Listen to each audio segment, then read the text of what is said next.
ইতিহাসের পাতায় লেখা থাকবে স্বৈরাচার মুক্ত বৈষম্যহীন স্বাধীন বাংলাদেশে সর্বপ্রথম বৈষম্যের শিকার বাংলাদেশের সুপারস্টার, সারা বিশ্বের সেরা অলরাউন্ডার সাকিব আল হাসান। এত কিছুর পরও সাকিব আল হাসান নিজের সুবিধার জন্য কোনো পক্ষ কিংবা কোনো ব্যক্তিকে চাটতে দেখা যায়নি। এখনো পর্যন্ত এটাই সাকিব এর সবচেয়ে বড় পজিটিভ দিক। এই জন্যই বোধহয় বাইরের দেশের প্লেয়ার সাকিবকে এত বেশি ভালোবাসে। এবার সাকিবের প্রশংসায় মাতলেন পাকিস্তানের সাবেক স্পিনার সাঈদ আজমল।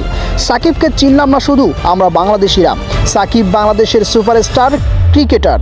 এই বিষয়ে সাঈদ আজমল বলেন, সাকিব বাংলাদেশের সুপারস্টার ক্রিকেটার। আমি জানি না সরকারের সঙ্গে কি হয়েছে, কেন তার পিছনে লেগেছে। ক্রিকেটের ওপর, খেলার ওপর কোনো ধরনের রাজনীতি থাকা উচিত না। ওর খেলা দরকার, সে আপনাদের তারকা, এখনও খুব ভালো, সব ফর্মেটেই ভালো, পৃথিবীর 1 নাম্বার সাকিব আল হাসান। আমি এই বিষয়টা নিয়ে বেশি কিছু বুঝতেই পারছি না। সাকিবকে নিয়ে পাকিস্তানের এই স্পিনারের বক্তব্য কতটুকু সত্য জানিয়ে দিন কমেন্ট বক্সে। সকলকে ধন্যবাদ জানিয়ে আজকের ভিডিও এখানেই শেষ করছি। ধন্যবাদ।